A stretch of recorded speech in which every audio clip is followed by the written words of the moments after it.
네, 사람이 인생을 살면서 가장 중대한 사건들이 있어요. 자기 인생을 돌이켜 볼 때, 단 하나의 중요한 사건을 꼽으라면, 주로 이제 사람들은 뭐 결혼을 꼽는다든지, 아니면 아이를 낳는, 뭐 주로는 이제 아이를 낳는 그 순간을 꼽는 사람들이 많아요. 그래서 우리의 인생이 뭐 예를 들어 80년, 90년을 산다면 그 가장 뭐 빛나는 시간 또는 가장 행복했던 시간 또 가장 중요한 시간 뭐 이런 것을 하나쯤은 꼽을 수가 있어요. 근데 이 성경에서는 이 하나님의 영원한 시간 속에서 하나님은 영원한 시간 속에 계시는 분이신데 그 영원한 시간 속에서 가장 중대한 사건 하나가 기록이 되어 있어요. 그러니까 하나님께 가장 중대한 사건, 그게 바로 이제 십자가의 사건입니다. 십자가의 사건은 그 중대함이 얼마나 크냐 하면 하나님 그 존재 자체에서 또는 하나님의 시간 속에서 가장 중대한 사건이에요.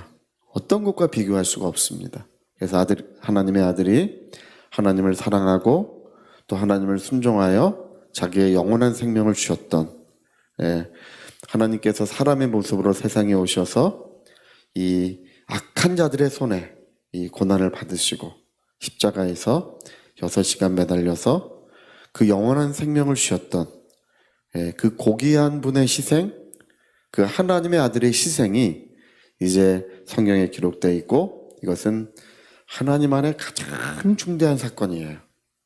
근데 여러분 이제 십자가에 주신 생명이 왜 예수님이 십자가에서 자기 생명을 주셨는가를 우리가 생각해 본다면 그것은 우리를 하나님의 자녀로 거듭나게 하시려는 것이겠죠.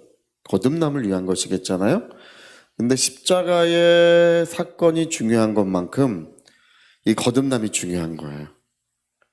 씨를 심었는데 열매가 없어? 그 씨를 심은 의미가 없잖아요. 뭐 그물을 내렸는데 고기가 안 잡혀?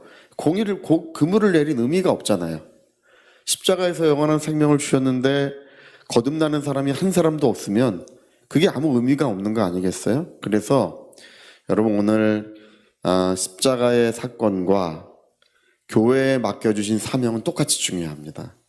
십자가의 사건만큼이나 교회에 맡겨주신 사명, 곧 복음을 전하는 사명은 그렇게 중대한 거예요. 그래서 오늘 저와 여러분이 예수님의 생명을 증거하는 것, 사람들의 영혼이 거듭나는 것은요, 하나님의 영원한 시간 속에 가장 중대한 일이 일어나고 있는 거예요. 그 한 영혼 한 영혼의 소중함이 말로 다 할 수가 없어요. 그래서 오늘 성경에는 뭐라고 기록되어 있는 거 아니? 한 영혼이 거듭나면 천국 하나님과 그 사자들이 다 기뻐한대. 천사들이 다 같이 기뻐한대요. 그게 여러분 상상이 되십니까? 한 영혼이 거듭날 때 천국이 환호하고 있다는 것이 그게 상상이 되십니까? 근데 여러분 우리가 맡고 있는 사명은 주님이 십자가에서 피 흘리는 것만큼 중요한 거예요. 오늘 사람들은 그게 얼마나 중대한지 잘 이해를 하지 않습니다. 성삼위 하나님께서 모든 지혜를 다하시고 그의 모든 능력을 다하셔서 복음 증거를 같이 하고 계십니다. 그의 모든 지혜와 그의 모든 능력을 다 동원해서 이 일을 하고 계시는 거예요.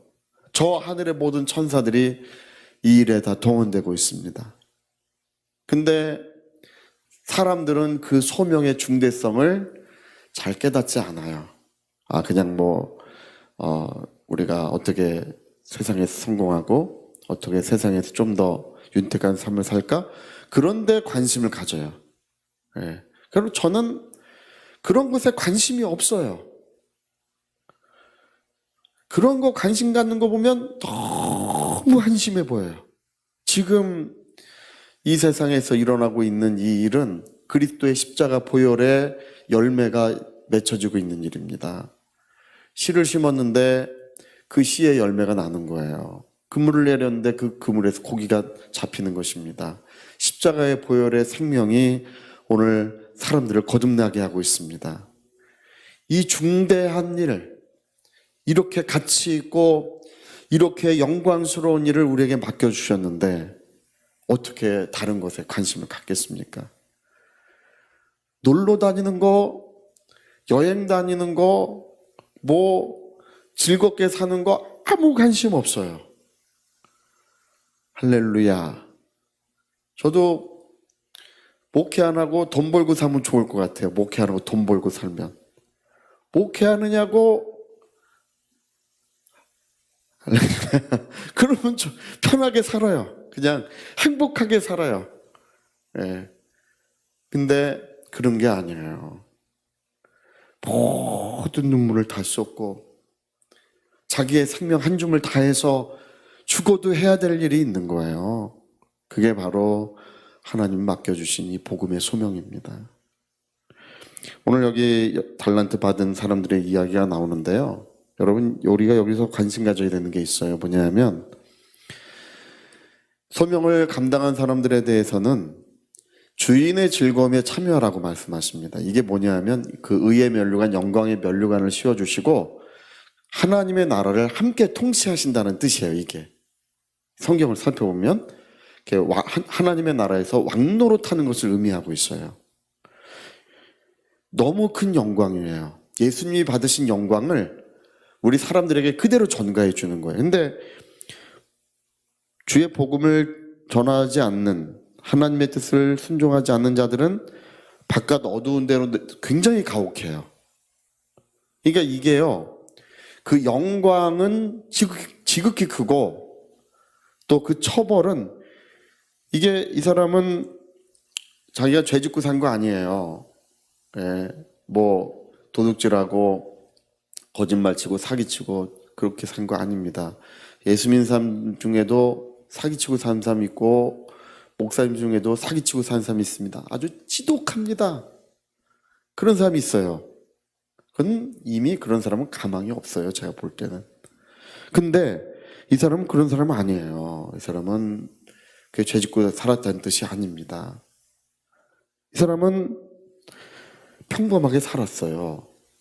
근데 내가 너에게 준 달란트를 어디다 두었느냐 주님 물어보신다는 거예요.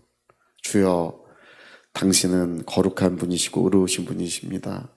당신이 준 달란트를 내가 고이 싸서 땅에 묻어두었나이다.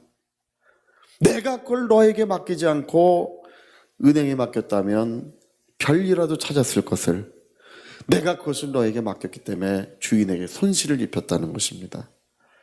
이 악하고 게으른 종을 천국 바깥 어두운 데 내어 쫓으라. 거기서 슬피우며 이를, 이게 굉장히 가혹해요.